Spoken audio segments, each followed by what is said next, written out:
Hey guys, Preston Reviews back with another video. So today I am going to give you my top 10 because I already did my top 25. So let's get started. So at number 10, I got TMNT Mutant Mayhem.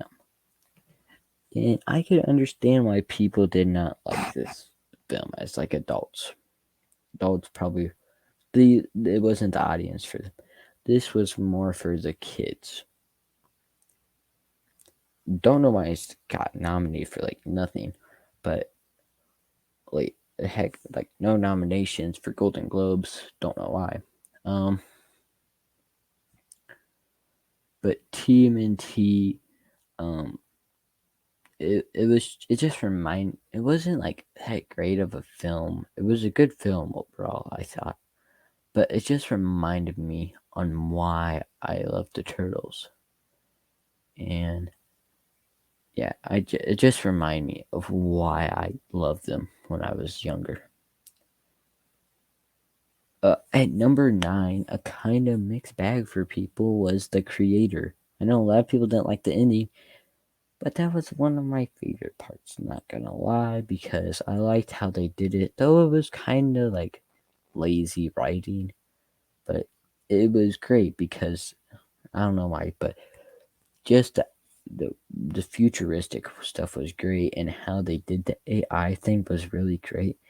It wasn't really playing too good of timing, if you know what I mean by the strike, because of the whole AI thing. But I mean, that could have, it didn't really help, but it didn't really make the situation worse. But the creator is just great overall, and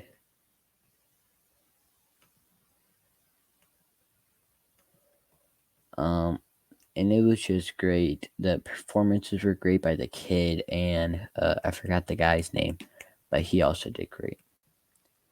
Hunger Games: Ballad of Songbirds and Snakes. So if you would have told me this was my top 10 when I started this year, I would have been like, what? I haven't even watched a Hunger Games movie. And that is correct until like a week before I saw this movie. I did not watch a Hunger Games movie. Not a single one. But then I went to Walmart and all four of them were on sale for $5 each. I'm like, I've been meaning to watch these, so why not? And then I watched them all, and I'm like, yeah. And then so that Sunday, I was supposed to watch The Next Goal Wins. I'm like, no, I'm gonna watch Hunger Games because I'm excited now. I just want to get it all ready now. But yeah, it. But then I watched this, and it was great. My third favorite Hunger Game beat. It's in front of both Mockingjay films. Mockingjay Part 2's Part 1's in the back. Mockingjay Part 2's next. This one, Hunger Games Catching Fire. I know that's a hot take. And then Catching Hunger Games one is my first. But this one is just great. The cast is great. Like Viola Davis, Peter Dinklage, Tom Odell, I think that's how you say his last name, who plays young Snape. Did a great performance. Rachel Zegler did great. But like a lot of people said, the first two acts were great because it was all about the Hunger Games. Then the third one was good, but it was kind of weird. So that's why it's not higher. But I still think this is really great film. At number 7, this is a shocker. I made a video. I don't remember if I posted this one or not, but it was like my keep watch or burn upcoming films, and this was like my only burn because I didn't see a trailer for it, and it was like the only one that that was left from the movies this year that I knew of, which I was really wrong because there's a lot of films more. But this one shocked me because the trailers was like, ooh, whoa. And then when I watched it, I was like, same reaction, except So one time, I'll just tell a little fun story that happened. I just got a refill of popcorn, and I went to go sit there, and we'll say that there was a jump scare, and I kind of jumped, and then the popcorn spilled, and I'll just end it there. But you get the point. It kind of just spilled everywhere because I was like, whoa, did not expect that. So it was a good jump scare. I'll give it that point. My jacket would not agree with that, but then just like it kind of felt like a fan made film with the cast, because not really like a famous cast other than the sheriff. I forgot his name though, but like, and then they had like the famous TikToker. I don't know. I think it was Addison Ray. Um, but yeah, it was just the kills better than Scream, like gore wise. But yeah, this thing was just awesome. I think it has made it money back, but yeah, but it was really good. And at number 6, which is a lot of people's favorite, or I think some people's second favorite, but The Holdovers, really great film. Paul Giamatti was great. Uh, the kid was great. The chef lady was, well, the chief chef lady was great. Just the way that they made this film, because when I first saw the trailer, I'm like, what is this? But then everyone was saying that it was like so good, so good. So then I watched it, and I'm like, dang, this is really good. Just the way that they had the story, it was pretty emotional. Just how they did it all. Just the way that they built the story. I just really enjoyed this film. At number 5, which I think this was my number 1 of the year, or 2, I don't remember. But it was 1 or 2 for my most anticipated, and it did not feel. I'll just let you guys know that. Just these rest of these films overseeded my uh, anticipation. This one kind of stayed it, made it a little bit better, but I love both Guardians films, and the holiday special was great too. It's just I loved how they did this film. Like, this villain was so evil, Rocket's backstory was so tragic, then the ending was like so great. It was just like whoa. And it was just great how they did everything in this film. At number 4 is The Flash. So this was my first or second or maybe third, because I remember John Wick was up there. Then it was The Flash. The Flash. I know a lot of people. This was like the most, probably, I don't know if it's the most mixed movie of the year, because you either like really liked it, or you thought that it was pretty good, or you thought that it was awful. I'm on the side that thought that it was really great. This is one of my favorite films ever, and it was just great from start to finish. Michael Keaton did great. The other Barry was just like kind of goofball, funny goofball. Um, but yeah, it's just I know there's a lot of backlash to Ezra Miller because of all the stuff that's going on that went on with him. Because I think it's all over now. But just all the stuff that happened with that, and it was just great. Just it reminded me of the Flash show. So I mean, if you didn't like the Flash show, probably wouldn't really like this, I guess. But I know some people still did like it. Just remind me of the Flash and the earlier seasons, because the later seasons were awful. And it just reminded me of the earlier seasons, which I really loved that. At number 3 is Blue Beetle. this was my number one for till like November, I think. So it stood there for like 2 or 3 months. It was there for the longest time, and I was telling everyone this is like a great film, and it's in my top 25.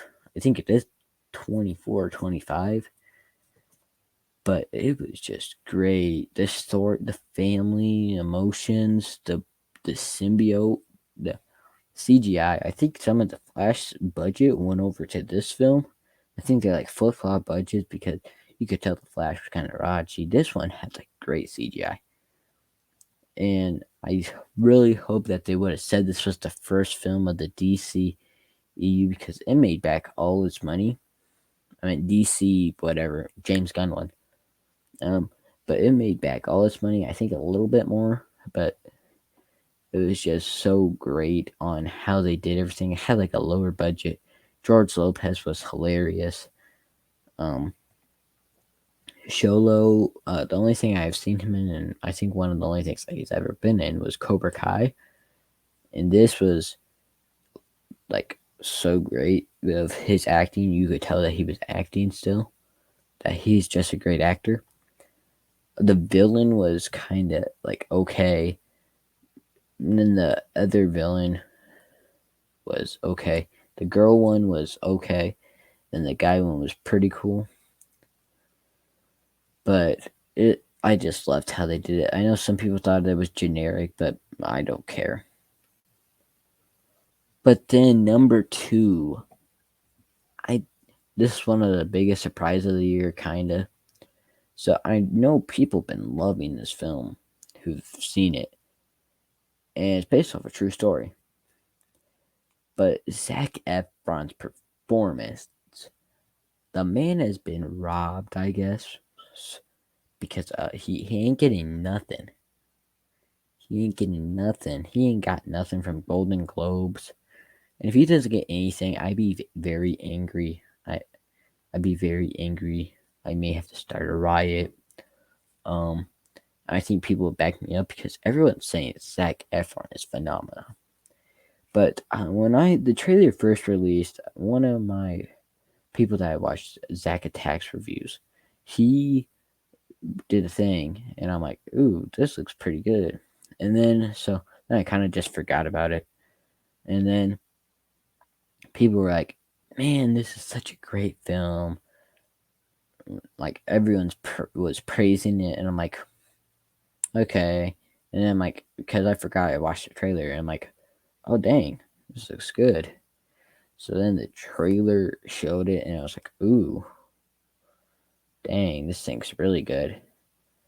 But just how emotional this film was. Jeremy Allen White's performance also was great. Just the brotherhood of it. I don't know the other two actors, but they did great. The dad was like like evil. But then so at the beginning I kind of felt bad for him, but near the end I'm like, I wish that this guy would just die already. So they kind of work it out that way too. And then like it's just like I think it is the most emotional film of the year. That's part of the reason that it's up here because it's just so devastating on how they did it. It's just great. If you haven't watched it, you need to watch it.